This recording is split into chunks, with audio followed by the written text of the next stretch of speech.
5 ہجری ہوتی ہے، غزوہ خندق کا مارکا آتا ہے، کافر لوگ جو ہے مدینے کا محاصرہ کر لیتے ہیں۔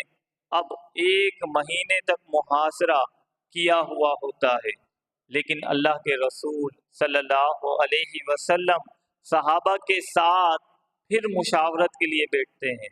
اسی لیے رسول پاک نے فرمایا، لوگوں اپنے گھر کے امور بھی مشاورت سے انجام دیا کرو۔ یعنی کوئی بھی ایونٹ ہو، کوئی بھی کام ہو، کوئی رشتہ آیا ہو تو گھر میں مشورہ کرنا چاہیے، کوئی گھر کے اندر پریشانی ہو تو بھی مشورہ کرنا چاہیے تاکہ اس پریشانی کا حل نکل سکے۔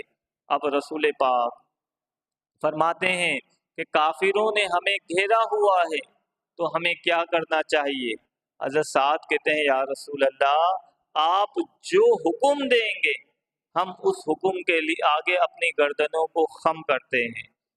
اور پھر فرماتے ہیں، یا رسول اللہ ان کافروں کے لیے ہماری تلوار ہے، کیونکہ یہ جتنے بھی کافر ہیں، آج دیکھیں ایران کے اوپر حملہ آور ہوئے، اس سے پہلے عراق پر، شام پر، برما پر، پھر یہ ہو سکتا ہے کہ ایران کے بعد پاکستان کی جانب بھی آ سکتے ہیں۔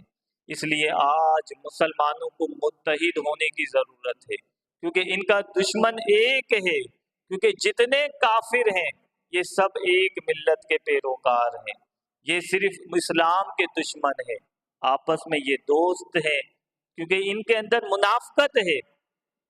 جب کافر حملہ کرتے ہیں تو مدینے کے اندر جو یہودی ہوتے ہیں وہ کافروں سے دوستی کر لیتے ہیں، جن سے نبی کا معاہدہ ہوا ہے، نبی کے خلاف بغاوت کر دیتے ہیں۔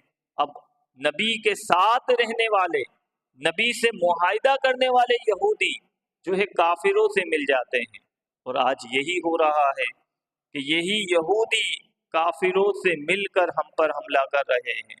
جب یہ محاصرہ ختم ہوتا ہے، اللہ کے رسول کہتے ہیں، جاؤ جن لوگوں نے بغاوت کی ہے، معاہدہ توڑا ہے، ان کے خلاف صحابہ جنگ کرو۔ صحابہ اکرام 1 مہینے تک ان کو جو ہے محاصرے میں لے لیتے ہیں۔